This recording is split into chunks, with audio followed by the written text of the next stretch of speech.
Hello class 10th students. तो दोस्तों कैसे हैं आप लोग। उम्मीद करते हैं आप सब बेहतर और अच्छे होंगे। तो फिलहाल हम बात करने के लिए जा रहे हैं एनालिटिकल पैराग्राफ, जो कि आपके पेपर में कई बार पूछा जाता है, ठीक है, और इस बार भी आ रहा है। तो सबसे ज़्यादा जो टफ पैराग्राफ है वो एनालिटिकल ही पैराग्राफ होता है। तो एनालिटिकल पैराग्राफ को किस तरीके से करना चाहिए उसके बारे में बात करते हैं। सबसे पहले तो क्या होता है एनालिटिकल पैराग्राफ, उसको समझेंगे। तो सबसे पहला होता है ये एक स्ट्रक्चर रिस्पॉन्स होता है। इसमें हम data, charts, graph, table, map वगैरह को देखते हैं और उसको एनालाइज करके हम बाय वर्ड्स में इसको इंक्लूड करते हैं। यानी कि आप बहुत जब चार्ट्स वगैरह देख रहे हो, आप डाटा देख रहे हो, तो उस डाटा को एक प्रेजेंटेशन में आपको प्रेजेंट करना है, तो उसको कहते हैं क्या, एनालिटिकल पैराग्राफ। ठीक है, समझ में आ गया। चलिए अगली बात करता हूँ मैं, steps to write an analytical paragraph. ठीक है, क्या स्टेप्स हो सकते हैं एनालिटिकल पैराग्राफ को लिखने में। ठीक है, सबसे पहले तो आपको डाटा को अंडरस्टैंड करना पड़ेगा। जो भी डाटा है ना, वो जो भी चार्ट दिया गया है, गिवन चार्ट जो भी है, ठीक है, उसको क्या करना पड़ेगा आपको, उसमें आपको केयरफुली आपको उस डाटा को क्या करना पड़ेगा, केयरफुली देखना पड़ेगा। ठीक है, एग्जामिन करना पड़ेगा। फॉर एग्जांपल अब डाटा आपको अलग अलग तरह का दिया गया है, तो आप उसे एक पैसेज में पूरी तरह से इंक्लूड कर देंगे। ठीक है, समझ में आ गया। फिर आता है स्टार्ट विद एन इंट्रोडक्शन। आपको इंट्रोडक्शन के साथ स्टार्ट करना पड़ेगा। जैसे for example the given bar graph source. ठीक है, ये वाली मेन लाइन है, यहाँ से आपको स्टार्ट करना है। ठीक है, आपको एक डाटा दे दिया और आप डाटा आप जब एनालिटिकल पैराग्राफ देंगे ना, लिखेंगे, तो यहाँ से लिखना, जैसे द गिवन बार या फिर द गिवन डाटा सोर्स। ठीक है, दिखाता है, क्या दिखाता है, वहाँ से आपको एक डाटा रिप्रेजेंट करना पड़ेगा। ठीक है, हमेशा याद रखना हाईएस्ट और लोएस्ट वैल्यूज़ को क्या करना है, कंपेयर करना है। और कंपेयर करते समय हमेशा याद रखना पड़ेगा आपको कि हाईएस्ट और लोएस्ट वैल्यूज़ जो होती है ना, वो हमेशा कंपेयर की जाती है। ठीक है, क्या की जाती है, वो हमेशा कंपेयर की जाती है। ठीक है, समझ में आ गया। फिर आपको आइडेंटिफाई करता है। ठीक है, आइडेंटिफाई करता है इंक्रीज और डिक्रीज ट्रेंड्स को। ठीक है, यानी इंक्रीज और डिक्रीज अगर कोई है, किसी चीज़ में इंक्रीजमेंट और डिक्रीजमेंट देखने को मिलती है, तो उनके बीच में भी आइडेंटिफाई करना पड़ेगा आपको, कंपैरिजन लिखना ही पड़ेगा।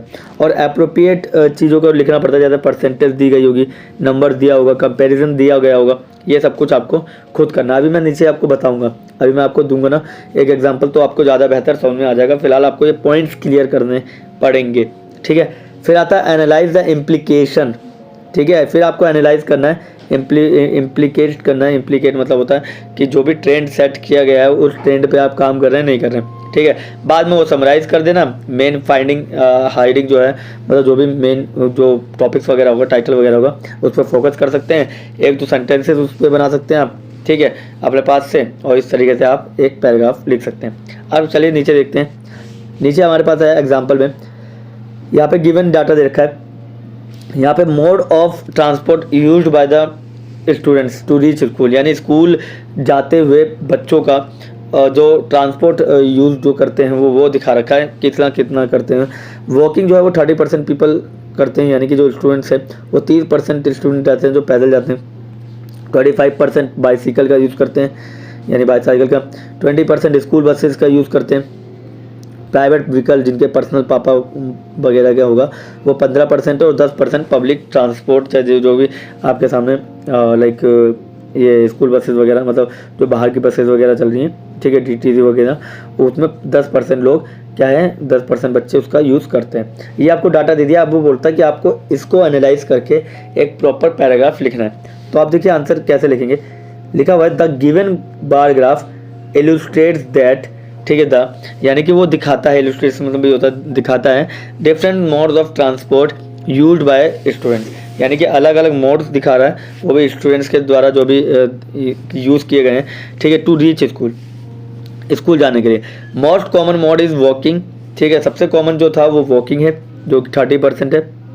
ठीक है, फिर दूसरे नंबर पे, जब भी दूसरे नंबर पे कोई चीज़ लिखते हैं तो उसे फॉलोड बाय लिखते हैं, यानी उसके बाद फॉलो बाय करता है बाइसिकल 25%। और this suggest that a large number of students live close to their school.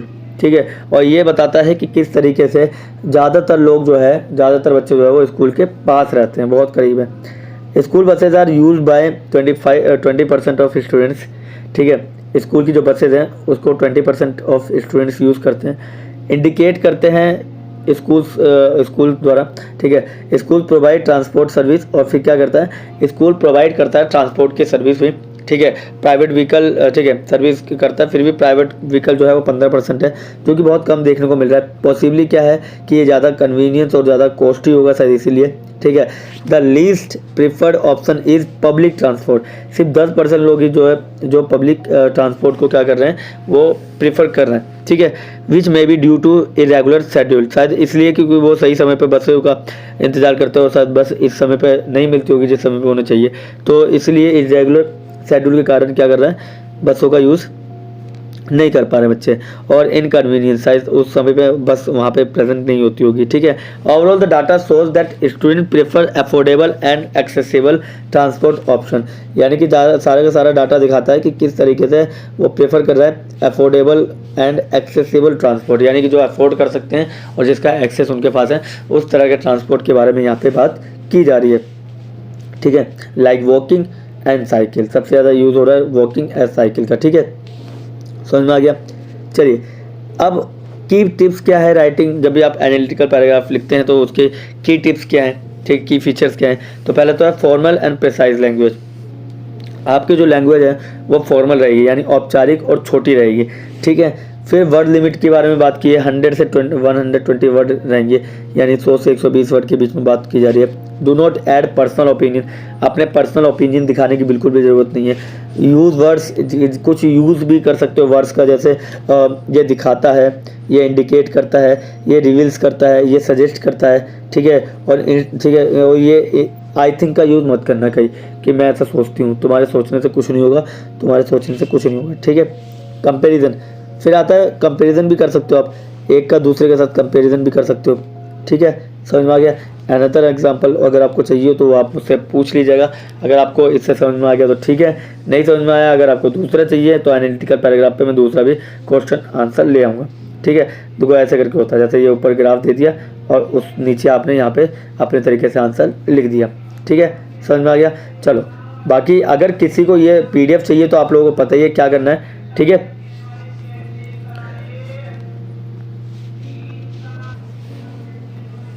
और अगर आप लोगों को इसकी PDF चाहिए तो आप इस नंबर में मैसेज करके भी PDF ले सकते हैं, ठीक है, जो कि बहुत ज़्यादा ज़रूरत है PDF का, ठीक है।